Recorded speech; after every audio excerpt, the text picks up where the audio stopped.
محمد وعجل فرجه. فاتحة. بسم الله الرحمن الرحيم. الحمد لله الرحمن الرحيم مالك يوم الدين. إياك نعبد وإياك نستعين.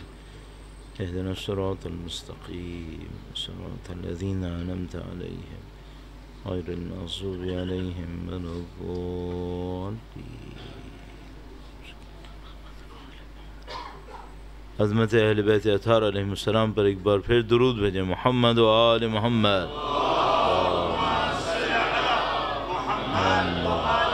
محمد وعجل فرجهم. اعوذ باللہ من الشیطان الرجیم. بسم اللہ الرحمن الرحیم. الحمد للہ رب العالمین والصلاة والسلام على سید الانبیاء والمرسلین حبیب الہ العالمین ابی القاسم محمد صلی اللہ محمد وعجل فرجه وعلى آله الطيبين الطاهرين سيما بقية الله في الأراضين. قال الله تعالى في كتابه الكريم بسم الله الرحمن الرحيم. أم حسبت أن أصحاب الكهف والرقيم كانوا من آياتنا عجبا. درود بھیجے گا. محمد و آل محمد. محمد و آل محمد وعجل فرجهم. خدا متعال کا انتہائی شکر ہے، انتہائی احسان ہے. اس نے ہمیں سینکڑوں سال کی دوری کے باوجود اور ہزاروں کلومیٹر کے فاصلے کے باوجود سید الشہداء کی محبت نصیب فرمائی ہے. اس کا شکر ہے. اس نے ہمیں سید الشہداء کے عزاداروں میں قرار دیا ہے. دعا کرتے ہیں کہ خدایا اس عزاداری کے صدقے میں ہمیں سید الشہداء کے راستے پر چلنے کی سعادت نصیب فرما. دنیا اور آخرت میں ان کی زیارت اور شفاعت نصیب فرما. ان کے فرزند کی نصرت کی سعادت نصیب فرما اور نصرت کی راہ میں شہادت نصیب فرما. تمام دعاؤں کی قبولیت کے لیے وقت کے امام کے حضور ادائے احترام تعجیل ظہور کے لیے درود بھیجیں. محمد و آل محمد پر. صلی علی محمد و آل محمد عجل فرجہ. پروردگار عالم نے دین مبین میں اپنے دین میں قرآن کے ذریعے سے، روایات کے ذریعے سے بہت سارے احکامات کو بیان کیا ہے، عبادتوں کے طریقوں کو بیان کیا ہے. مثال کے طور پر آپ کیسے نماز پڑھیں گے، آپ کیسے زکوٰۃ دیں گے، کیسے حج کو انجام دیں گے، یہ خدا متعال کے دین نے بہت سارے احکام بتائے. ان احکام کے ساتھ ساتھ خدا متعال نے قرآن کریم میں کچھ قانون بتائے کہ اگر تم زندگی گزارنا چاہتے ہو تو وہ کسی قانون کے اندر رہ کر ہے. اور ان قانونوں کو اگر کوئی سمجھ جائے، قوانین کو کوئی سمجھ جائے اور اس کے حساب سے زندگی گزارنا شروع کر دے تو آپ یہ سمجھ لیں کہ اس سے زیادہ طاقتور آدمی دنیا میں کوئی نہیں ہوگا. پھر اس کے پاس بے پناہ طاقت ہوگی. اگر آپ فزکس کے تھوڑے سے قوانین سمجھ جاتے ہیں تو آپ کون کون سی انوینشنز کر لیتے ہیں. آپ کچھ رولز سمجھ جاتے ہیں تو آپ گرمی کو سردی کر لیں گے، سردیوں کو گرم کر لیں گے. جہاں فصل نہیں اگتی ہے وہاں فصل اگا لیں گے. اب یہ کہ کوئی غلط استعمال بھی کر لے گا اس سے اسلحے بنائے گا. یہ فزکس کے اور میٹیریل ورلڈ کے کچھ قوانین کو سمجھ کر اتنا کچھ کر دیا ہے، اور اگر ہم خدا کے اسپریچول قوانین کو سمجھ جاتے تو ہم نہیں معلوم کہاں پہنچ جاتے. اور یہ ساری دنیا جو کچھ بھی ہے قانون کے اوپر ہے. کل میں نے آپ کی خدمت میں تھوڑا سا اس غلط فکر کے بارے میں عرض کیا تھا کہ جو شیطانی نظام پھیلاتا ہے جس کے اندر جبر ہے، لیکن جو خدا کا نظام ہے وہ اختیار کی فکر دیتا ہے، ارادے کی فکر دیتا ہے، ذمہ داری کی فکر دیتا ہے. جبر و اختیار ہمیشہ کا پرانا معاملہ ہے، لیکن چند منٹس میں انشاءاللہ اس کے اوپر چند جملے عرض کریں گے اور اپنے موضوع سے کنیکٹ کریں گے انشاءاللہ. درود بھیجے گا محمد و آل محمد. صلی علی محمد و آل محمد وعجل فرج. ایک اوپینین یہ ہے جو ہم نے عرض کیا غلط اوپینین، وہ یہ کہ ہمارے پاس کوئی آپشن نہیں ہے، ہمارے پاس کوئی ارادہ نہیں ہے. جو کچھ ہے پہلے سے اسکرپٹڈ ہے. اس اسکرپٹڈ ٹیکسٹ کے تحت یا پورے انوائرمنٹ کے اندر، سینیریو کے اندر میں اور آپ آ گئے اور اس دنیا میں ویسے ہی زندگی گزاریں گے جو پہلے سے اسکرپٹڈ ہے. ایک اوپینین، غلط اوپینین یہ ہے. اچھا، ایک اوپینین یہ ہے کہ اسکرپٹڈ تو نہیں ہے لیکن رول بھی نہیں ہے، سب کچھ ہیپیزرڈ ہے، کوئی کچھ بھی کر لے کوئی بھی رزلٹ نکل آئے گا، کوئی بھی چیز ہمارے ہاتھ میں نہیں ہے، کنٹرول میں نہیں ہے. تو مثال کے طور پر ایک آدمی بہت اچھا انسان ہے، زندگی گزار رہا ہے، آخری عمر کے اندر بے ایمان ہو گیا. بعض چیزیں ایسی ہو جاتی ہیں. یہ غلط اوپینین ہے، یہ صحیح اوپینین نہیں ہے. لیکن جب دنیا میں کچھ چیزوں کی انٹرپریٹیشن نہیں کر پاتے تو اس غلط اوپینین پہ آ جاتے ہیں. تو مثال کے طور پر دیکھتے ہیں کہ بھئی ایک آدمی تھا، اس نے بہت اچھی زندگی گزاری، نعوذ باللہ بچے گمراہ ہو گئے، دیندار بھی نہیں ہے، دیندار نہیں، مسلمان بھی نہیں ہے. میں نے بہت عجیب ایک کیس دیکھا، اور خود جس کے ساتھ ہوا اس نے مجھے بتایا کہ بھئی ہم ایسے لوگ تھے، جو ڈیٹیلز میں آپ کو بتاؤں تو ٹائم لگ جائے گا، لیکن بہت سمری کرتے ہوئے مثلا انہوں نے بتایا کہ بھئی ہم لوگ 1 مہینہ روزہ نہیں رکھتے تھے، ہم لوگ 3 مہینہ روزہ رکھتے ہیں ہر سال. اور ہم جہاں پہ رہ رہے تھے وہاں عزاداری نہیں تھی، کتنے سال تک عزاداری ہمارے گھر پہ ہوئی ہے. پھر انہوں نے بتایا کہ ہمیں یاد نہیں کہ ہم نے اپنی زندگی میں کتنی دفعہ نماز شب قضا کی ہوگی، بہت کم کوئی ٹائم ہے. تو یہ سب چیزیں انہوں نے بتائیں جو بہت زیادہ تھا، نارمل سے بہت زیادہ تھا. لیکن اس نے کہا کہ وہ خاتون تھیں، انہوں نے کہا کہ مجھے سمجھ میں نہیں آ رہا کہ کیا ہوا ہے کہ میرا کوئی بچہ اب مسلمان نہیں ہے. تو میں سمجھا کہ یہ مسلمان نہیں ہے کا مطلب یہ ہے کہ پریکٹس نہیں کر رہے، کام اچھا نہیں کر رہے. تو میں نے کہا کہ ہاں ٹھیک ہے، یعنی مثلا وہ نماز نہیں پڑھتے. اس نے کہا نہیں، مسئلہ یہ نہیں ہے نماز نہیں پڑھتے، وہ اپنے آپ کو ڈکلیئر کر رہے ہیں کہ ہم مسلمز نہیں ہیں، ہم مسلمان ہیں ہی نہیں. تو اب مثال کے طور پر کوئی یہ دیکھتا ہے تو کہنے لگتا ہے کہ بھئی یہ کیا ہو گیا، کیا کوئی رول ہے یا نہیں ہے، اس کی انٹرپریٹیشن نہیں کر پائے تو وہ بولتا ہے رول نہیں ہے کوئی. ایک تیسری اوپینین ہے کہ بھئی دنیا کے اندر ہر چیز کا کوئی رول ہے. آپ کو اور مجھے رول سمجھ میں نہیں آتا تو ہم لوگ سمجھتے ہیں ہیپیزرڈ ہے، ہم لوگ سمجھتے ہیں کہ ایکسیڈنٹل ہے. مثلا یہ جو پیرنٹس تھے، مثلا انہوں نے اتنا اچھا دین کے اوپر اٹینشن دی، ان کے بچے نعوذ باللہ دین سے باہر چلے گئے، تو کوئی کیا یہ ایکسیڈنٹل ہے؟ نہیں، ایکسیڈنٹل نہیں ہوگا، اس کے بھی رولز ہوں گے. اب مجھے اور آپ کو زندگی میں کیا کوشش کرنا چاہیے؟ چیک کریں وہ رولز ہیں کیا. اور اس سے بھی بڑا پرابلم یہ ہے، ان رولز پر ہم لوگ جو چل رہے ہیں رزلٹ کیا ملنے والا ہے. 1-2 مثالیں آپ کی خدمت میں عرض کرتا ہوں. درود بھیجے گا محمد و آل محمد. صلی علی محمد و آل محمد وعجل فرج.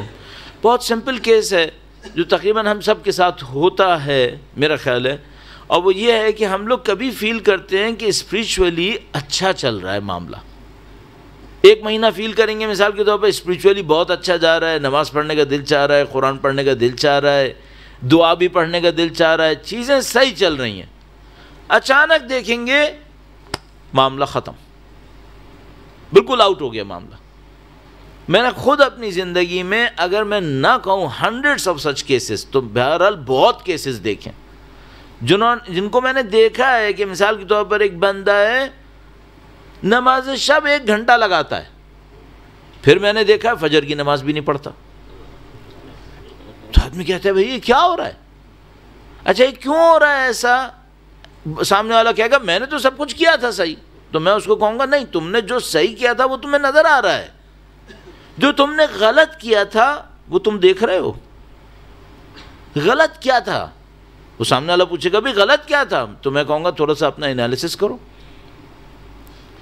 خدا کا نظام ہم لوگوں کو ایکسٹرا فیورز نہیں دے گا، قانون باقی رہیں گے، قانون نہیں ٹوٹتے.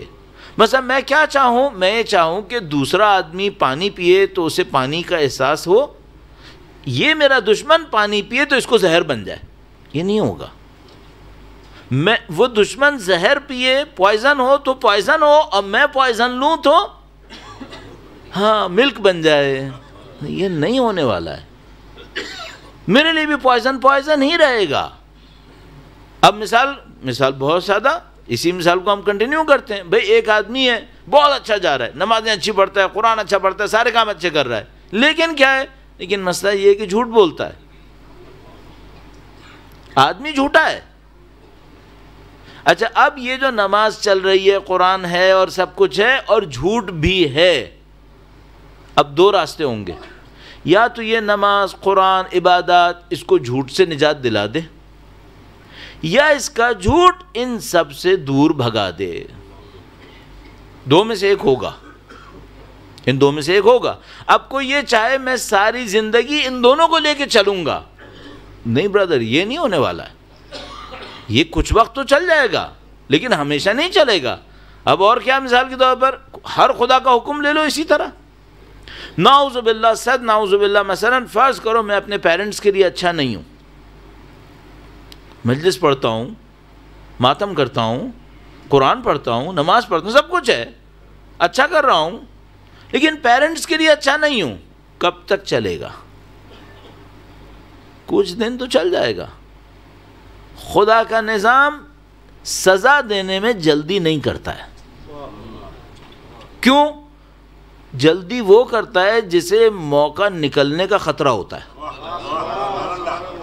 خدا کو کسی کا کوئی خطرہ نہیں ہے. ایک ہم لوگ جلدی کے مقابلے میں عربی میں لفظ استعمال کرتے ہیں فوت. ویسے تو ہمارے ہاں فوت مرنے کے لیے کہتے ہیں، فوت ہو گیا یعنی مر گیا، لیکن فوت کا عربی میں میننگ یہ نکلتا ہے اس کا ٹائم نکل گیا. گویا آپ لوگوں کے یہاں جیسے ایکسپائر ہو گیا. صحیح ہے. اب جیسے ایکسپائر بھی مرنے کے لیے استعمال ہوتا ہے لیکن ٹائم نکلنے کے لیے بھی ہوتا ہے.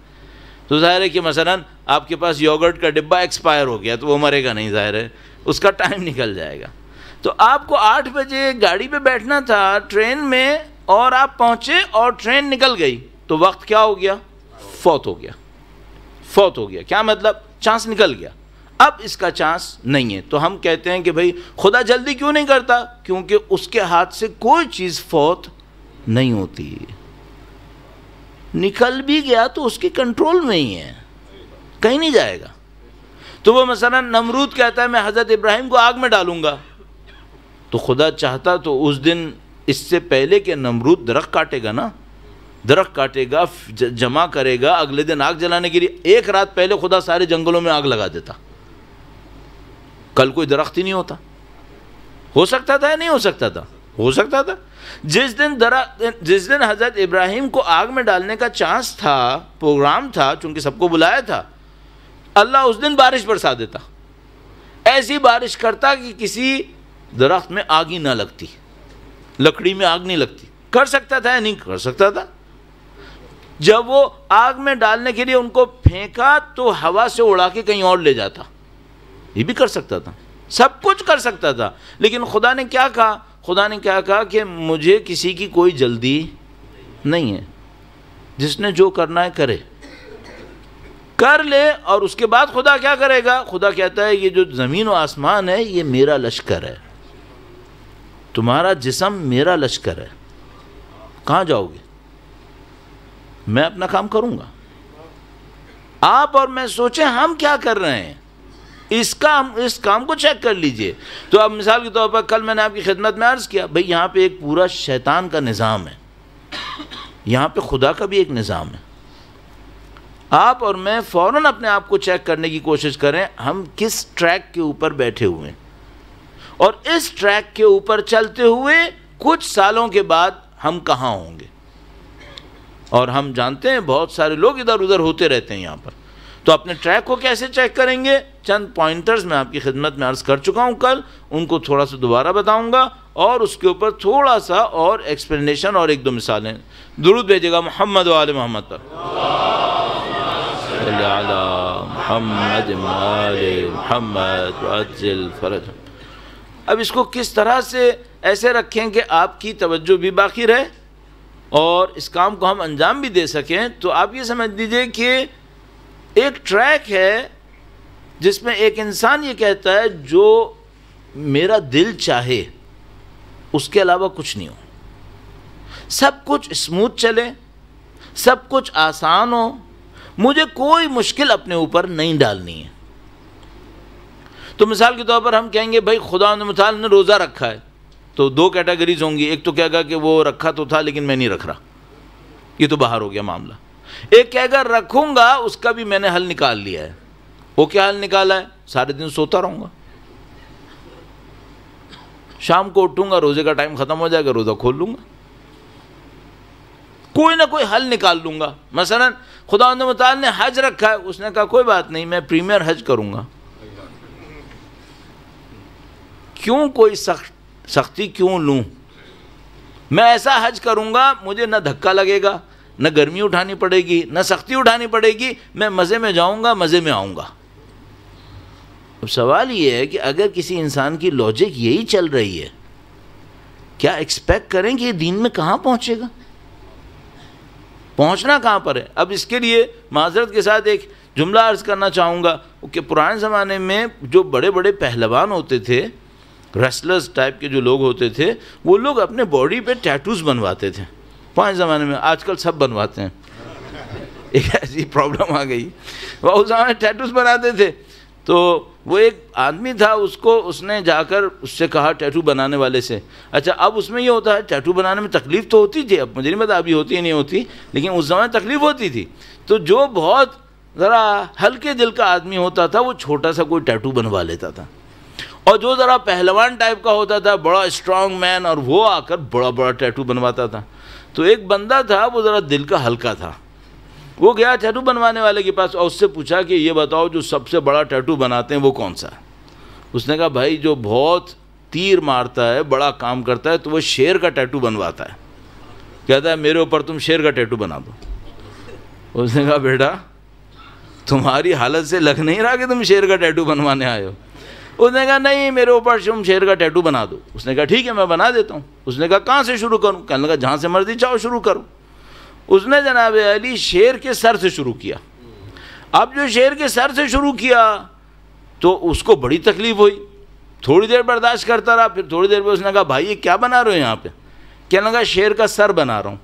کہنے لگا ایسا کرو سر چھوڑ دو پنجہ بنا لو.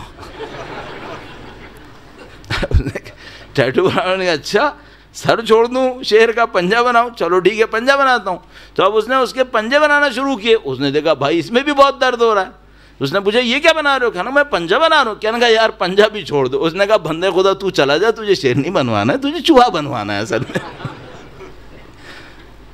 جس کو شیر بنوانا ہے اس کو سر بنوانا پڑے گا، اسے پنجہ بنوانا پڑے گا. اب میں ایک بات پوچھ رہا ہوں، یہ میں آپ کو تھوڑا سا ریلیکس کرنے کے لیے یہ لطیفہ سنایا. آپ میں کیا کہہ رہے ہیں؟ جس کا 1400 سال انتظار ہوا ہے مجھے اس کا ناصر بننا ہے اور کوئی ٹف ٹائم نہیں لینا ہے. یہ کانٹرڈکشن کیوں کر رہے ہو؟ یہ کیسے ہو سکتا ہے؟ ہمیں معلوم ہے کہ جو لوگ کربلا میں سید الشہداء کے ساتھ تھے وہ بہت ٹف ٹائم لے رہے تھے. ہم ان کی مشکل کو اگر گننے کی کوشش کریں ہم گن نہیں سکتے. کیس صرف یہ نہیں ہے کہ باڈی کے اوپر زخم لگ رہے تھے، بہت زیادہ گہرا کیس ہے، کیس اس سے کہیں زیادہ ہے. ابھی کوئی سختی نہیں لینا چاہتا ہے، سب لوگ چاہتے ہیں نرم آرام سب چلتا رہے. کیسے ہوگا؟ تو ایک بات آپ کو اور مجھے اپنی زندگی میں طے کرنی پڑے گی، بھائی آپ نے مشکل کام لینا ہے یا مشکل کام نہیں لینا۔ اگر آپ نے مشکل کام نہیں لینا ہے، دعا تو کر سکتے ہو لیکن ہونا نہیں ہے، پھر یہ ہوگا نہیں۔ اور میں بغیر کسی مثال کے طور پر مبالغے کے اور بڑھائے کے بالکل سادہ سادہ بات کر رہا ہوں آپ کے سامنے، اسی لیے کہ دیکھو اگر کوئی ٹف ٹائم نہیں لینا چاہ رہا نا تو وہ امام حسین کے کیمپ میں نہیں ہے، ایکچولی یہاں نہیں ہے، پھر وہ کہیں اور ہے۔ پھر کیوں؟ یہ تو کیمپ بھی سختی کا ہے۔ اور یہ بھی میں بتا دوں، وہ جو امام حسین کے کیمپ میں نہیں تو جنت میں بھی نہیں ہے۔ کوئی ممکن ہے اس چکر میں ہو کہ میں انصار امام تو نہیں بنوں گا، کم سے کم جنت میں ایک جھوپڑی تو مل ہی جائے گی کہیں نہ کہیں۔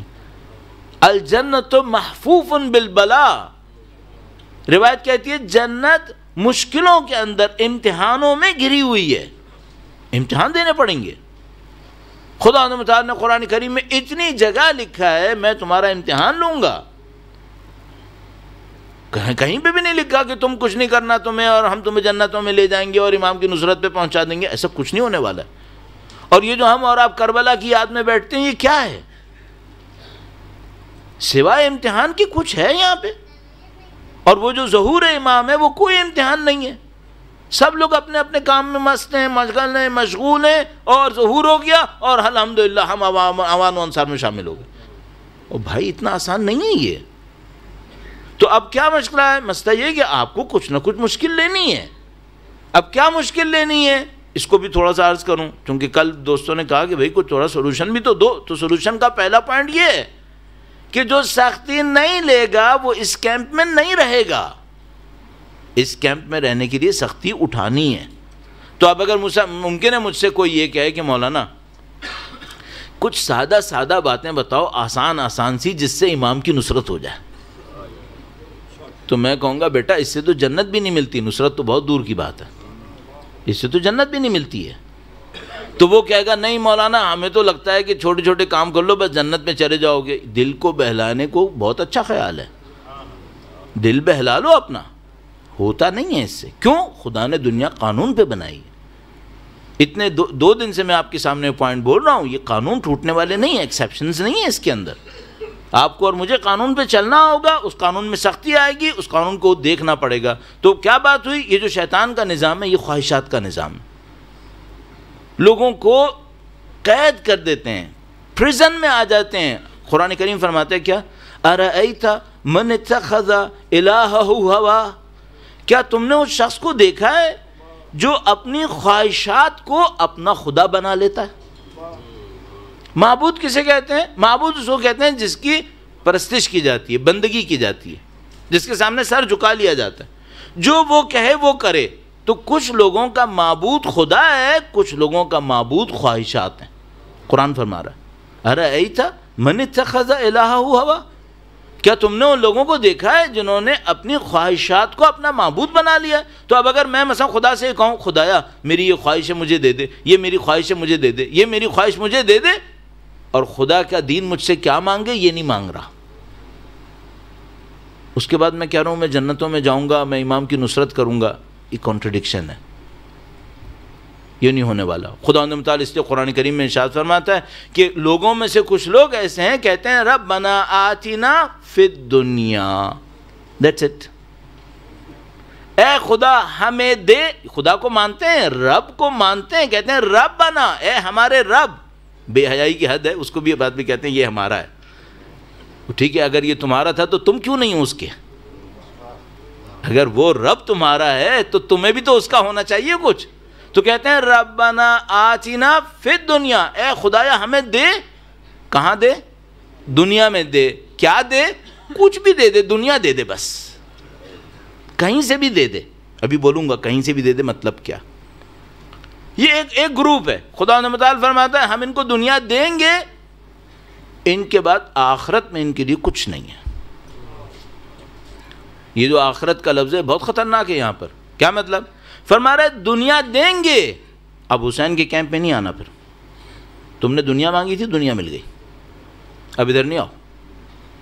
تم نے صرف دنیا مانگی تھی، تمہیں دنیا بھر بھر کے دے دی ہے، اب تمہارا ہمارا معاملہ ختم ہو گیا، ما لہم فی الآخرۃ من خلاق، اب ان کے لیے آخرت میں کوئی نصیب نہیں ہے. اور آخرت میں نے عرض کیا، یہ آخرت صرف مرنے کے بعد نہیں ہے، یہیں پہ آخرت ہے، یہیں پہ آخرت ہے. کیا مطلب؟ جو کربلا میں گئے وہ اہل آخرت تھے. فرما رہے اب آخرت کچھ نہیں ہے یہاں پہ. کیا مطلب؟ تم علی کے ساتھ نہیں ہوگے، پھر ان کے ساتھ آنے والے اہل آخرت ہیں. تم نے دنیا مانگی ہے صرف. ایک گروپ کیا کہتا ہے؟ ربنا آتنا فی الدنیا، خدایا ہمیں دنیا میں دے. یہ بھی نہیں کہتے دنیا میں اچھا دے، کہتے ہیں بس دنیا دے دے. اچھا اس کا مطلب کیا ہے؟ اس کا مطلب ہے کس کے ہاتھ سے دے یہ بھی پرواہ نہیں ہے، ذلیل سے دے یا اچھے سے دے یہ بھی نہیں پرواہ، عزت سے دے یا ذلت سے دے یہ بھی پرواہ نہیں ہے. کوئی بات نہیں، ذلت بھی اٹھا لے گا، دنیا چاہیے. حرام کا دے یا حلال کا دے اس کی بھی کوئی خاص پرواہ نہیں ہے. اس دنیا کے ساتھ اولاد رہے گی یا نہیں رہے گی اس کی بھی کوئی پرواہ نہیں ہے. ربنا آتنا فی الدنیا، خدا تعالیٰ فرماتا ہے ان کو ہم بھر بھر کے دیں گے. یہ جو ہم لوگوں کے بعض کے ذہن میں ایسا ہے نا، وہ جو پاکستان میں مشہور جملہ ہے، بدقسمتی سے آیت کریمہ کا غلط استعمال ہے، ھذا من فضل ربی. بھر بھر کے حرام کھائے اور بعد میں کہے ھذا من فضل ربی، یہ میرے رب کا فضل ہے. تو وہ جو غلط جملہ ہے وہ بہت ساری جگہوں پہ اور بھی چل رہا ہے. اولاد کی قیمت پہ، عزت کی قیمت پہ، حرمت کی قیمت پہ دنیا کماتے ہیں اور کہتے ہیں یہ دیکھو خدا نے کتنا فضل و کرم کیا. اگر یہ فضل و کرم ہے تو عمر سعد تو بہت فضل و کرم میں تھا. پھر اگر یہ فضل و کرم ہے پھر یزید کا کیا مسئلہ ہے؟ وہ تو تمہارے سے بڑھ کر سونے کے تختوں کے اوپر بیٹھتا تھا. کیا ہو رہا ہے؟ ایک آئیڈیالوجی کا گیپ ہے ہمارے پاس. خدا متعال فرماتا ہے یہ صحیح نہیں ہے. صحیح کیا ہے؟ صحیح ہے وہ جو یہ کہے ربنا آتنا، اور صرف کہے نہیں کرے بھی. ربنا آتنا فی الدنیا حسنتن، خدا دنیا میں نیکی دے. وفی الآخرۃ حسنہ، اور آخرت میں بھی نیکی دے. اس کو دنیا صرف نہیں چاہیے، دنیا میں سلیکٹڈ چاہیے. کون سا؟ نیکی چاہیے. اس کا مطلب کیا ہے؟ اس کا مطلب ہے یہ ذلیلوں کے ہاتھ سے نہیں لے گا. اس کا مطلب ہے یہ ذلت سے نہیں لے گا، عزت سے لے گا. نیکی چاہیے اسے. وہ فی الآخرۃ حسنہ، خدایا آخرت میں حسنہ دے. صرف دنیا نہیں چاہیے، آخرت بھی چاہیے. اور اس کے بعد یہ ڈر رہا ہے، وہ کہہ رہا ہے ایسا نہ ہو کہ میرا معاملہ خراب ہو جائے. وقنا عذاب النار، خدایا آگ سے بچا لے. اب یہ آگ کیا ہے؟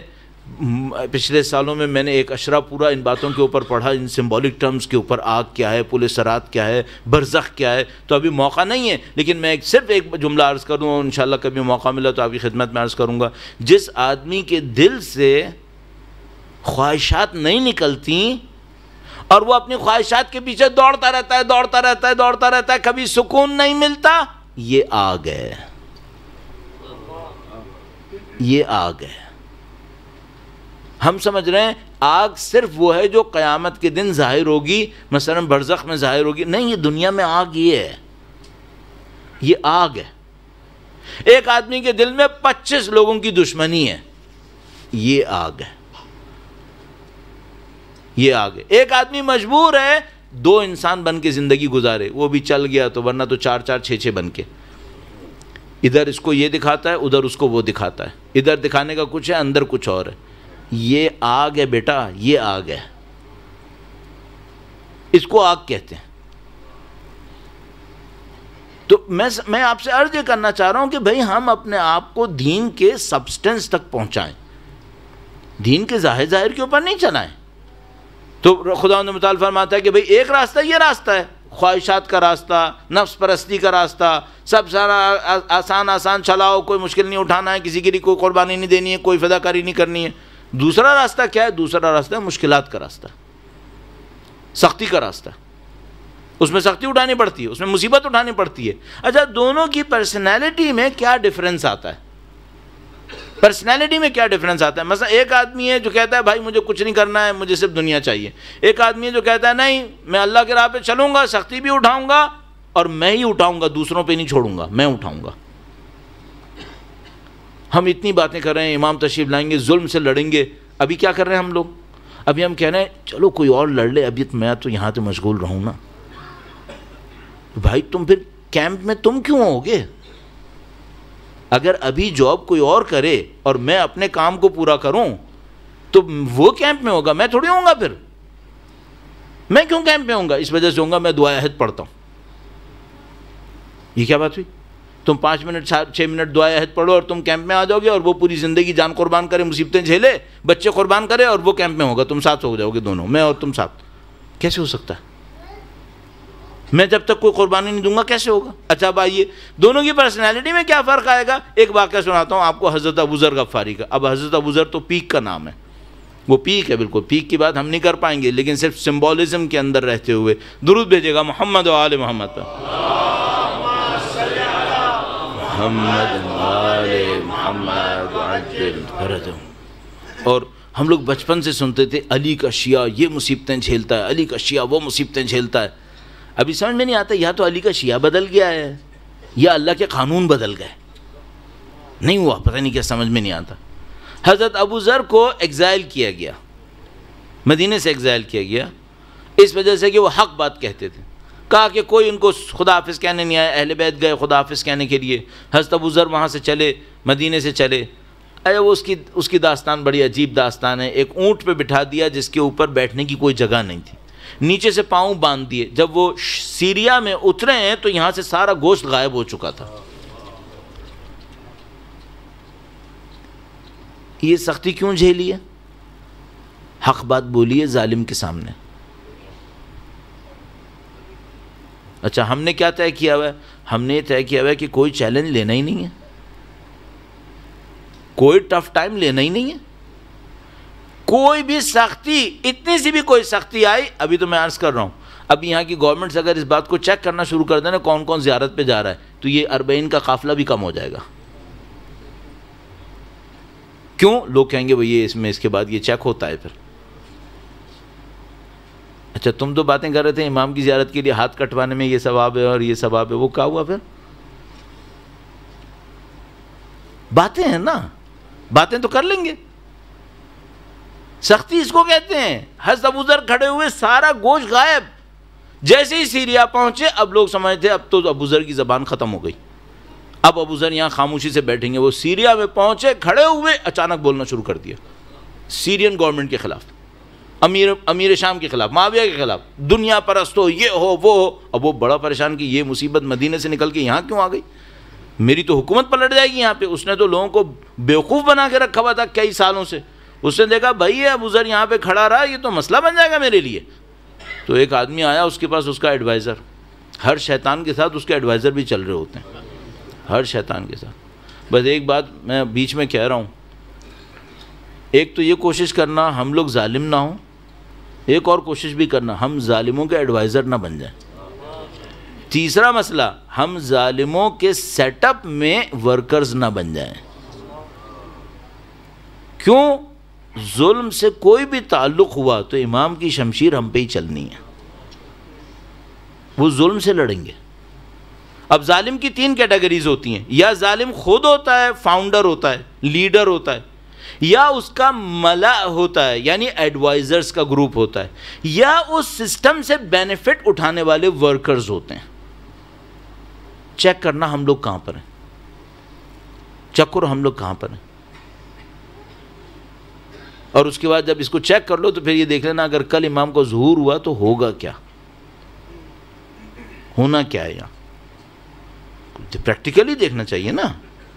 اور میں بتا رہا ہوں ابھی مجھے خطرہ کیا ہے، بہت سارے لوگوں نے ظہور ہونے کے وقت کو ریئلٹی میں ایکسیپٹ نہیں کیا ہے. مثلا ان سے میں پوچھوں بھائی کل امام کا ظہور ہو گیا تو کیا ہوا، تو مجھے کچھ جواب دیں گے، بعد میں دل میں سوچیں گے کل تھوڑی ہو رہا ہے، کل تھوڑی ہوگا. اس کا مطلب کیا ہے؟ یہ دل میں سوچ رہا ہے ابھی ظہور کہاں ہو رہا ہے. اگر سوچ لے کہ واقعاً کل ہوگا، چینج نہیں کرے گا اپنے آپ کو.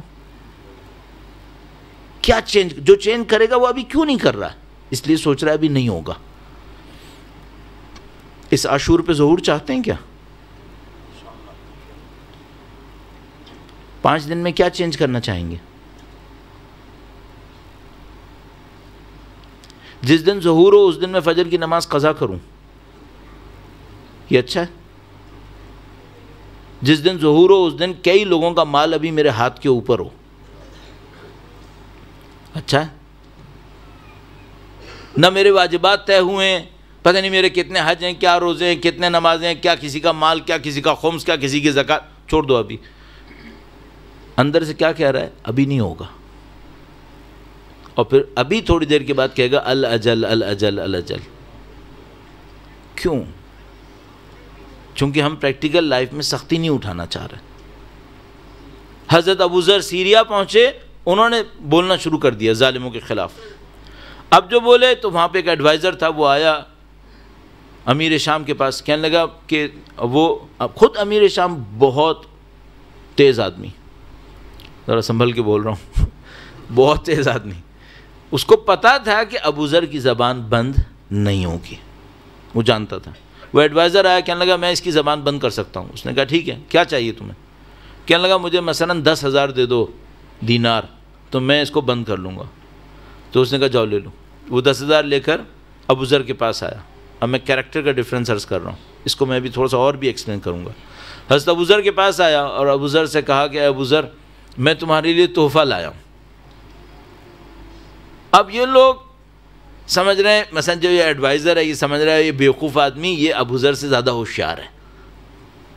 حضرت ابوذر نے جیسے ہی سنا یہ تحفہ لائے، سمجھ گئے کہ یہ کیا کہانی کرنے والا ہے. کہنے لگا یہ تحفہ کیا میرا ہو گیا؟ اس نے کہا ہاں تحفہ تمہارا ہو گیا. کہنے لگا بس ٹھیک ہے. وہ گئے، سٹی کا جو راؤنڈ اباؤٹ تھا، اس زمانے میں ایک راؤنڈ اباؤٹ ہوتا تھا، ایک جگہ ہوتی تھی جہاں سارے غریب لوگ جمع ہو جایا کرتے تھے. وہاں پہ جمع ہوئے اور لوگوں کو اعلان کر دیا کہ اے لوگوں جو بھی فقیر ہے وہ آ جائے یہاں پہ، میں تقسیم کر رہا ہوں. جمع ہوئے. اب وہ جو لے کر آئے تو اس نے کہا لاؤ 10,000. اس نے 10,000 دیے. انہوں نے تھوڑی سی دیر میں سارا پیسہ لوگوں میں تقسیم کر دیا. وہ دیکھتا رہ گیا، اس کو سمجھ میں آ گئی کہ میرا گیم خراب ہو گیا. تو ابوذر کے پاس آیا، کہنے لگا ابوذر تم نے سارا لوگوں کو دے دیا، اپنے پاس تو کچھ رکھا ہی نہیں. تو ابوذر نے کہا کہ تمہیں نہیں معلوم، میرے پاس ایک بیگ ہے، اس بیگ کے اندر ایک ایسی دولت ہے، اس کے ہوتے ہوئے مجھے کسی دولت کی ضرورت نہیں ہے. اچھا وہ اتنا اسٹوپڈ آدمی تھا، کہنے لگا ابوذر مجھے بھی تو دکھاؤ وہ دولت کیسی ہے. ابھی بھی نہیں سمجھ رہا ہے، پاگل آدمی. کہنے لگا مجھے وہ بیگ تو دکھاؤ، اس میں ہے کیا؟ تو ابوذر نے کہا کہ ٹھیک ہے دکھا دیتا ہوں. اس نے دکھایا، بیگ کو کھولا تو اس میں روٹی رکھی تھی، دو بریڈ. تو اس نے ابوذر سے کہا ابوذر اس میں صرف 2 روٹی ہے؟ کہاں؟ تو کہنے لگا اس 2 روٹی سے کیا ہوگا؟ کہنے لگا ایک صبح کو کھاؤں گا، ایک شام کو کھاؤں گا. کہنے لگا پھر تو کل کا کیا ہوگا؟ ابوذر نے کہا جس نے آج دیے وہ کل بھی دے دے گا. ہم یہ نہیں کر سکتے، میں نہیں کر سکتا. ہاں یہ پیک ہے. یہ کون سا کیریکٹر ہے؟ اب یہاں پر ہمیں ایک جملے پہ پہنچتے ہیں، وہ کیا؟ بے نیاز انسان، انڈیپینڈنٹ، آزاد. یہ ہے آزادی. ٹانگ کا گوشت کٹ گیا کوئی بات نہیں، بات تو حق کی ہے نا. اس کو ہم کہتے ہیں آزاد انسان. یہ ہے کیریکٹر. اس کو ہم کہتے ہیں بے نیاز انسان. خدا ہمیں یہ دیکھنا چاہتا ہے. خدا ہمیں وہ نہیں دیکھنا چاہتا جو چند 100 کے پیچھے، 10 20 کے پیچھے، 100,000 کے پیچھے لوگوں کو دھوکہ دے دے، جھوٹ بول لے، غلط کام کر لے، حق کی بات چھوڑ دے. کیوں؟ 100 کا نقصان ہو گیا، 200 کا نقصان ہو گیا، 1000 کا نقصان ہو گیا. خدا یہ نہیں دیکھنا چاہتا. خدا ہمیں بے نیاز دیکھنا چاہتا ہے. خدا ہمیں آزاد دیکھنا چاہتا ہے. اور وہ بے نیازی اور یہ آزادی کہاں سے آتی ہے؟ جب آتی ہے جب آپ قربان کرنے کو تیار ہوں. اگر ہر چیز کی گریڈ اندر ہے، ہر چیز کے ساتھ اٹیچمنٹ ہے میرے اندر، تو پھر آزادی کہاں ہے؟ حضرت ابوذر کو ہم لوگ کتنا ریگارڈز دیتے ہیں، اور صحیح ریگارڈز دیتے ہیں. کیوں ریگارڈز دیتے ہیں؟ چونکہ آزاد انسان ہے. یہ ان بے اصطلاح شیکلز کے اندر اور چینز کے اندر نہیں ہے. اسے سب توڑ دیا ہے. اسے کوئی حق سے نہیں ہٹا سکتا، اسے کوئی خرید نہیں سکتا ہے، اسے کوئی کچھ نہیں کر سکتا ہے. آزاد انسان ہے، بے نیاز انسان ہے. یہ کانسیپٹ ہے آزادی کا. اب آپ دعاؤں کو دیکھیں، اللہم ارزقنا من فضلک الواسع رزقا حلالا طیبا، یہاں تک تو دنیا والوں کا بھی چلے گا، اے خدایا مجھے اپنے فضل واسع سے رزق حلال اور طیب دے۔ آگے والا جملہ امپورٹنٹ ہے، لا تفقرنا الی احد بعدہ سواک، ایسا رزق دے ہم تیرے سوا کسی کے محتاج نہ رہیں۔ تزیدنا بذالک شکرا، اے خدایا اس رزق کے ذریعے سے ہمارا شکر بڑھا دے۔ وَإِلَيْكَ فَاقَةً وَفَقْرًا، ہمارا شکر بڑھا دے اور تیری طرف ہمارے فقر اور فاقے کو، ہم تیرے محتاج ہیں خدایا، اس کانسیپٹ کو ہمارے اندر بڑھا دے۔ وَأَمَّنْ سِوَاكَ غِنًى وَتَعَفُّفًا، اور تیرے سوا جتنے بھی لوگ ہیں ان سب سے ہمیں بے نیازی نصیب کر دے، تعفف نصیب کر۔ تعفف کیا ہے؟ عفت، جس کو ہم لوگ استعمال کرتے ہیں، شرم نصیب کر دے۔ کیوں ہاتھ پھیلاؤں دوسروں کے سامنے؟ خدا کے ہوتے ہوئے کیوں کسی کے سامنے ہاتھ پھیلاؤں؟ یہ جو عفت کا کانسیپٹ ہے، شرم کا کانسیپٹ ہے، جس کو ہم لوگوں نے بدقسمتی سے شو آف میں تبدیل کر دیا ہے۔ میں نے آپ کو کہا ہمارے یہاں کانسیپٹ کا جو پرزم ہے وہ اپ سائڈ ڈاؤن ہوا ہے، کانسیپٹ کا پرزم اپ سائڈ ڈاؤن ہوا ہے۔ اب دیکھیے، خدا نے ہمیں عفت کا کانسیپٹ دیا تھا، شرم کا کانسیپٹ دیا تھا۔ شرم اور عفت کا مطلب کیا ہے؟ پیسے کی خاطر حق نہیں بیچوں گا، شہرت کی خاطر غلط کام نہیں کروں گا، پیسے کی خاطر کسی کی چاپلوسی کروں یہ نہیں کروں گا۔ یہ تھی عفت، یہ تھی شرم۔ ہم نے اس کو کیا بنا دیا؟ شادی پہ اگر میں نے اتنا بھی خرچہ نہیں کیا تو میری ناک کٹ جائے گی۔ یہ تم نے کہاں سے نکالا؟ یہ تو بنی امیہ والی ترکیبیں ہیں ساری۔ ابھی کیا ہو گیا ہے؟ ابھی کیا ہے؟ سب کو اپنے اسٹیٹس کی پرواہ ہے، سب کو اسٹیٹس کی پرواہ ہے۔ گاڑی ایسی ہونی چاہیے، گھر ایسا ہونا چاہیے، ویڈنگ پہ یہ ہونا چاہیے، یہ نہیں ہوا ناک کٹ گئی۔ یہ کون سا دین ہے؟ یہ اسلام ہے؟ یہ ابو ذر ہیں، یہ ابو سلمان فارسی ہیں، یہ امیر المومنین ہیں، یہ ان کا خاندان ہے؟ نہیں، یہ ہمارا بنایا ہوا ہے، ہم نے دنیا پرستوں سے سیکھا ہے۔ یہ کیریکٹر کا ڈیفرنس آ گیا۔ بس کہاں سے بات شروع ہوئی تھی؟ پہلی بات، اموی لائے جبر، اہل بیت نے کہا نہیں، اختیار۔ اموی لائے دنیا پرستی، شہوت پرستی، اہل بیت نے کہا کنٹرول۔ کنٹرول، یہ کی پوائنٹ ہے، کنٹرول۔ کل اللہ نے موقع دیا تو اس پہ عرض کروں گا، کی پوائنٹ کنٹرول ہے۔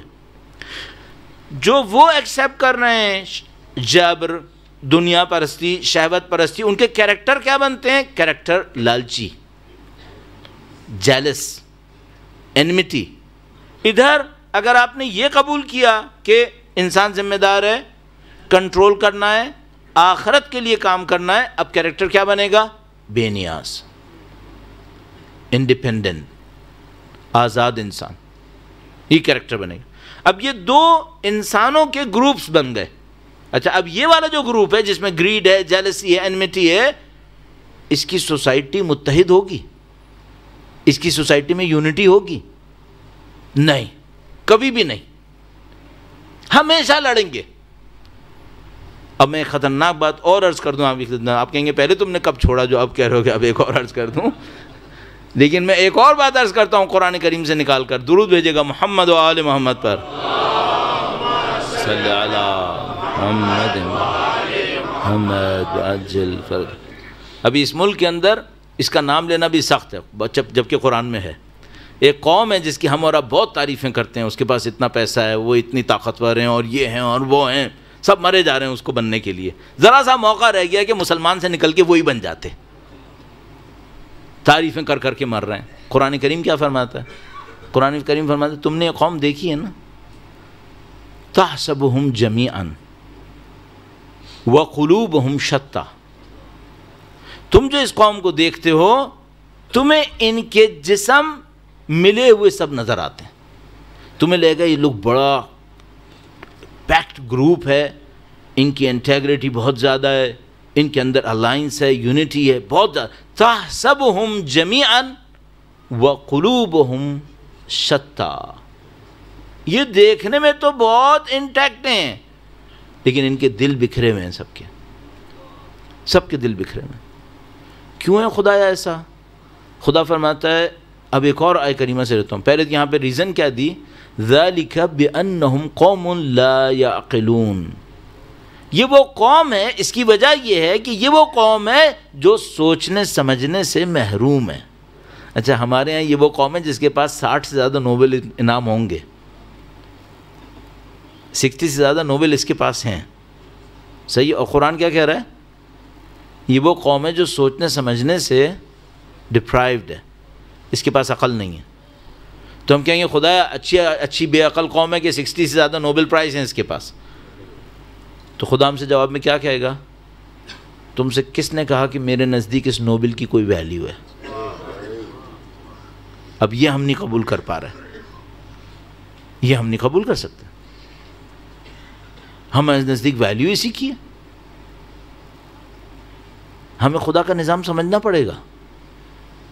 میں ایک دفعہ، ابھی اپنی بات پہ واپس آؤں گا، میں ایک دفعہ مسجد سہلہ گیا کافی وقت پہلے، اس وقت مسجد سہلہ بن رہی تھی، ٹوٹی پھوٹی سی مسجد تھی۔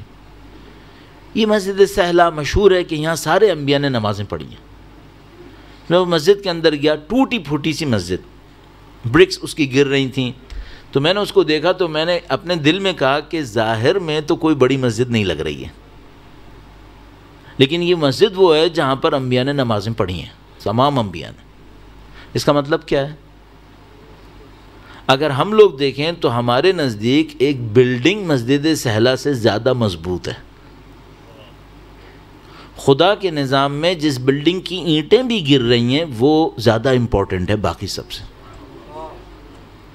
اتنی اسپریچویلٹی ہم میں نہیں ہے، اتنی انلائٹمنٹ ہمارے اندر نہیں ہے کہ ہم اس بات کو جج کریں کہ خدا کے لیے کیا امپورٹنٹ ہے۔ خدا متعال فرماتا ہے تم نے اس قوم کو دیکھا، تحسبهم جميعا وقلوبهم شتى، اس کا مطلب کیا ہے؟ اس کا مطلب ہے عزیزان محترم، میں آپ کی خدمت میں ایک اور جو سخت بات کہنے والا تھا وہ یہ ہے، اگر آپ سب مل کے ایک جگہ بیٹھے ہوئے ہیں نا، اس کا مطلب یہ نہیں کہ آپ متحد ہیں۔ مل کے بیٹھنا کچھ اور ہے، دلوں کا نزدیک ہونا کچھ اور ہے۔ یہ بتاؤ دل کتنے ساتھ ہیں؟ یہ بتاؤ دل کتنے ساتھ، ایک دوسرے کے لیے کتنی رسپیکٹ ہے، کتنی محبت ہے، یہ بتاؤ۔ اب میں ماڈرن ٹائم کی بات کرتا ہوں، جو ماڈرنزم، ماڈرنٹی اور وغیرہ وغیرہ باتیں ہوتی ہیں، ہم لوگ کس زندگی کے اندر، تو مجھے یوں لگتا ہے جیسے ہم لوگ کس طرح ہو گئے جیسے جنگل کی درخت ہیں، کلوزلی کھڑے ہیں ایک دوسرے کے ساتھ، کوئی کمیونیکیشن نہیں ہے۔ آپ اس درخت کو کاٹ کے لے جاؤ، اس کے پتے پہ بھی اثر نہیں پڑے گا، البتہ لمبے ٹائم میں اثر پڑ جائے گا، دیکھنے میں لگے گا جیسے کوئی اثر نہیں پڑا۔ تو ہم لوگ اس طرح ہو گئے، مل کر ہیں، دل میں نہیں ملے ہوئے۔ تحسبهم جميعا،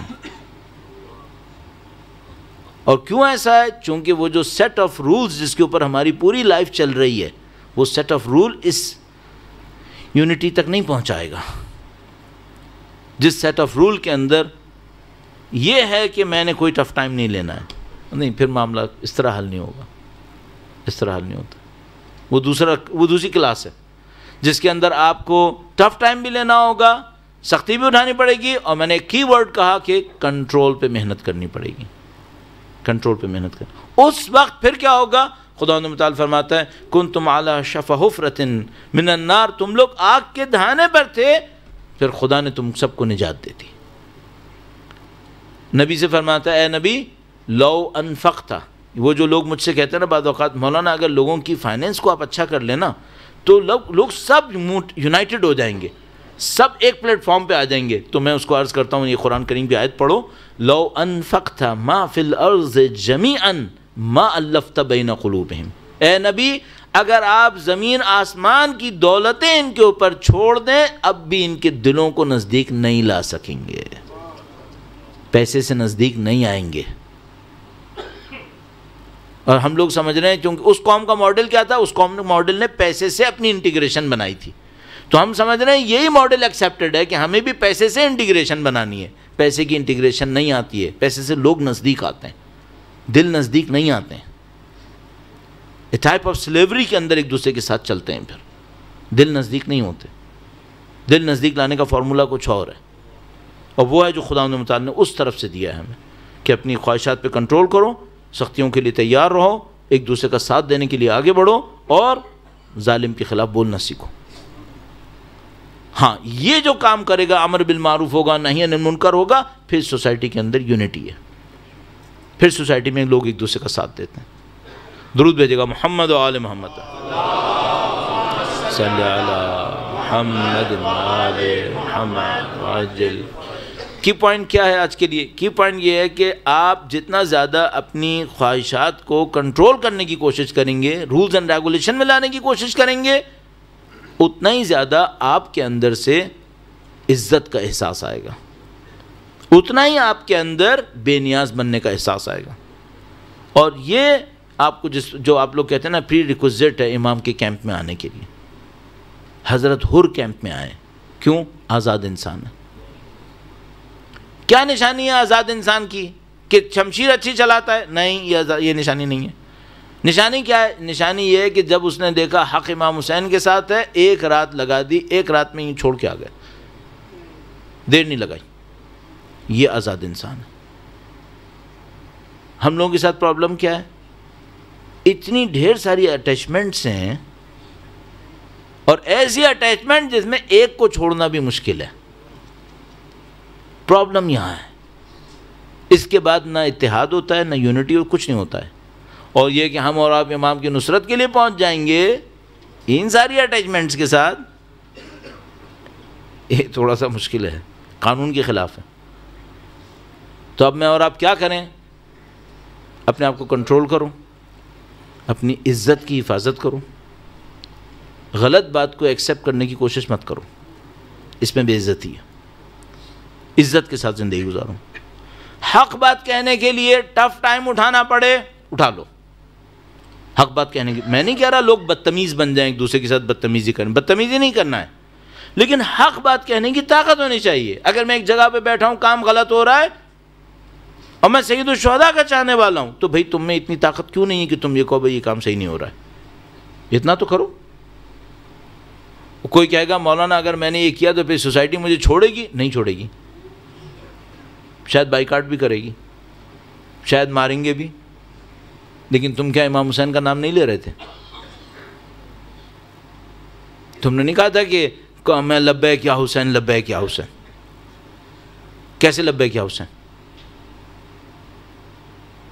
لبیک یا حسین کہوں اور خون نہ بہے. لبیک یا حسین کہوں کوئی مشکل نہیں آئے. کیسے؟ یہ اہل بیت نے ہمیں سکھایا. ساری زندگی سختیاں جھیلی ہیں، ساری زندگی سختیاں جھیلی. کوئی ایک امام بتاؤ جس نے سختی نہ جھیلی ہو. میں ہمیشہ سوچتا ہوں سختی کیا ہے. میں قسم کھانے کو تیار ہوں جان دینا سخت نہیں ہے، البتہ ہم لوگوں کے لیے تو وہ بھی سخت ہے. سختی کیا ہے؟ سختی یہ ہے آپ حق پر ہیں، لوگ آپ کو گالیاں دے رہے ہیں. سختی یہ آپ حق پر ہیں، آپ اکیلے کھڑے ہیں. سختی یہ ہے کہ آپ حق کی بات کر رہے ہیں، انسانیت کی بات کر رہے ہیں، صحیح بات کر رہے ہیں، اور آپ زندان کے اندر بیٹھے ہیں، کوئی آپ کا ساتھ نہیں دیتا ہے. یہ سختی ہے. ذلیلوں کو عزت مل رہی ہے اور امام جیل میں. ذلیل تخت پہ بیٹھ رہے ہیں اور امام زندان کے اندر. یزید تو سونے کی کرسی پہ بیٹھ رہا ہے اور اہل بیت اطہار اسیر ہوئے ہوئے. یہ سختی ہے. یہ سختی اٹھاتے تھے اور قربانیاں دیتے تھے، ایک کے بعد ایک قربانی، ایک کے بعد ایک قربانی. اور میں ہمیشہ اس بات کو دیکھتا ہوں، آپ اور میں سمجھتے ہیں اس بات کو، کہ کچھ قربانیاں ہوتی ہیں ان کا ایک لیول ہوتا ہے. کچھ قربانیوں کی اتنی ڈیپتھ ہوتی ہے شاید ہمارے لیے سمجھنا ناممکن ہے، سمجھ ہی نہیں سکتے.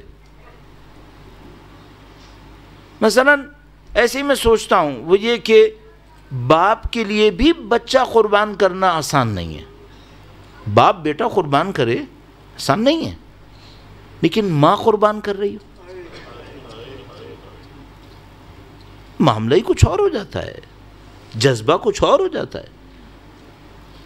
کربلا نے جسم قربان کرنا نہیں سکھایا، صرف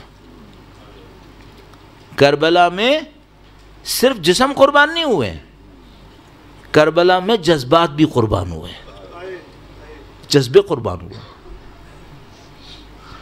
اور ایسے انداز میں قربانی دیتے تھے۔ ہم 1400 سال ہو گئے اور ہم سمجھ نہیں پا رہے کہ یہ کتنی ڈیپتھ ہے اس قربانی کے اندر، قربانی پہ قربانی ہے۔ تو مثال کے طور پر عزیزان محترم، آپ سید الشہداء کی عزا کے لیے آج جو تشریف فرما ہیں، ہر دن اہل بیت اطہار علیہم السلام کے اس جہاد میں شرکت کرنے والے کسی مجاہد کے نام پر ہے۔ آج کا دن، کل کا دن جس مجاہد کے نام پر ہوتا ہے، اس کا کوئی نہ کوئی پرسہ لینے والا بھی ہوتا ہے، کوئی پرسہ لینے والا ہوتا ہے، تو ہم اس کو پرسہ دیتے ہیں۔ آج آپ جس ماں کو پرسہ دینے آئے ہیں، اس ماں نے قربانی اتنے عجیب انداز میں دی ہے، اتنے عجیب انداز میں دی ہے کہ ہم لوگوں کو صدیاں لگ رہی ہیں اس کو سمجھنے میں کہ یہ انداز کیسا انداز ہے۔ بچے تو قربان ہوئے ہیں کربلا کے میدان میں، جو بھی قربان ہوا ہے وہ بہرحال کسی کا بیٹا ہے، بہرحال کوئی قربانی دی ہے، لیکن عزیزو یہ جو قربانی اون و محمد کی قربانی ہے، یہ اتنی عجیب قربانی ہے کہ اس میں ماں بچوں سے کہہ رہی ہے کہ کل قربان ہونے میں دیر نہیں لگانا، کل پہلے تم قربان ہونا، اور تمہیں امام حسین کے لیے قربان ہونا ہے۔ یہ مائیں عجیب مائیں ہیں، یہ مائیں اپنی جذبات کو قربان کرنے کے لیے آئی ہیں۔ اور عزیزان محترم، ہم اور آپ اپنی تمام تر حیثیت کی کمی کے ساتھ آج موجود ہیں بی بی زینب کبریٰ سلام اللہ علیہا کو پرسہ دے دیں۔ بی بی کیا قربانیاں دے چکی ہیں، کس انداز میں قربانیاں دے رہی ہیں، ان کی قربانیوں کی داستان اتنی زیادہ ہے کہ انسان کبھی بھی اس کا احاطہ نہیں کر پائے گا۔ جو سید الشہداء کی قربانیاں، ان کو اگر ایک اسکیل کے اوپر لے کر آئیں خاتون کی حد میں، تو بی بی زینب امام حسین ہے، بی بی زینب امام حسین ہے۔ قربانیوں کا عجیب پہلو، اور شب عاشور کا ایک موقع بیان کرنے والے بیان کرتے ہیں کہ اون و محمد کو لے کے تشریف فرما اور بیان کیا کہ بیٹا دیکھو تم علی کے اولاد میں سے ہو، تم علی کے اولاد میں سے ہو، تم میدان جنگ میں جانا، شجاعت کے جوہر دکھانا، اپنے باپ کا نام روشن کرنا، اپنے دادا کا نام روشن کرنا، تم جعفر طیار کی اولاد میں سے ہو، اور کل تم قربانی دینے جانا۔ اور عزیزو مجھے نہیں معلوم یہ جملے بی بی نے فرمائے یا نہیں فرمائے، لیکن بچوں کے رویے سے نظر آتا ہے کہ نہر کی طرف ہرگز مت جانا، تمہارا امام پیاسا ہے، تم اپنی جنگ کو دیکھو، تم دشمنوں سے لڑنے کو دیکھو۔ تو یہ دونوں فرزند بی بی کے قربانی کی طرف جا رہے ہیں۔ عزیزو ہمارے پاس ایک عجیب بات میں نوٹ کر رہا تھا آج بھی پڑھتے ہوئے، مجھے کہ ہمارے پاس بیان موجود ہے کہ حضرت قاسم کو کیسے الوداع کیا گیا، ہمارے پاس بیان موجود ہے کہ حضرت علی اکبر کو کیسے الوداع کیا گیا، لیکن میں بیان نہیں دیکھ پایا کہ اون و محمد کو کیسے الوداع کیا۔ گویا بی بی زینب سلام اللہ علیہا نے بس بھیج دیا کہ میں نے تمہیں حسین پر قربان کیا۔ اور یہ بہن اتنا اپنے بھائی کے جذبات کو سمجھنے والی بہن ہے، اتنا زیادہ سمجھتی ہیں، ان کو پتا ہے کہ اگر زینب اون و محمد کے جانے پر روئی تو حسین کا دل دکھے گا۔ تو صرف حسین کی محافظ نہیں ہے، ان کے دل کا خیال رکھنے والی ہے۔ گویا جذبہ دکھایا اور کہا بچوں کو کہ چلے جاؤ، بس جہاد کرنے کے لیے چلے جاؤ۔ اب ہمارے پاس بہت زیادہ تفصیلات تو نہیں ہیں، لیکن بس ہمیں اتنا پتا ہے کہ سید الشہداء سب کے لاشیں لاتے تھے، اور جب لاشیں لاتے تھے تو بعض کے لاشیں خواتین کے پاس آتے تھے کہ وہ الوداع کرے، لیکن یوں احساس ہوتا ہے کہ اونو محمد کا لاشا خواتین کے پاس نہیں آیا۔ یہ لاشوں کے خیمے میں رکھ دیا گیا، کیونکہ گویا بی بی زینب سلام اللہ علیہا نے ان پر ماتم کرنا قبول نہ کیا کہ میں نے اپنے بھائی پر قربان کر دیا۔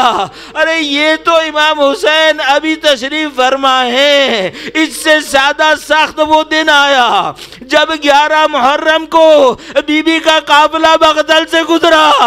بی بی نے اپنے آپ کو عباری سے گرایا۔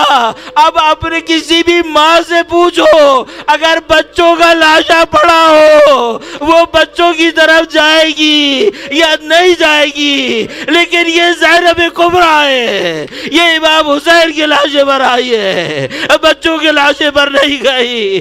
ہم اپنے دل سے بی بی کو پرسا دیتے ہیں، بی بی پرسا آپ کو آپ کے بچوں کا ہے۔ ألا لعنة الله على القوم الظالمين وسيعلم الذين ظلموا أي منقلب ينقلبون۔ ماتم حسین۔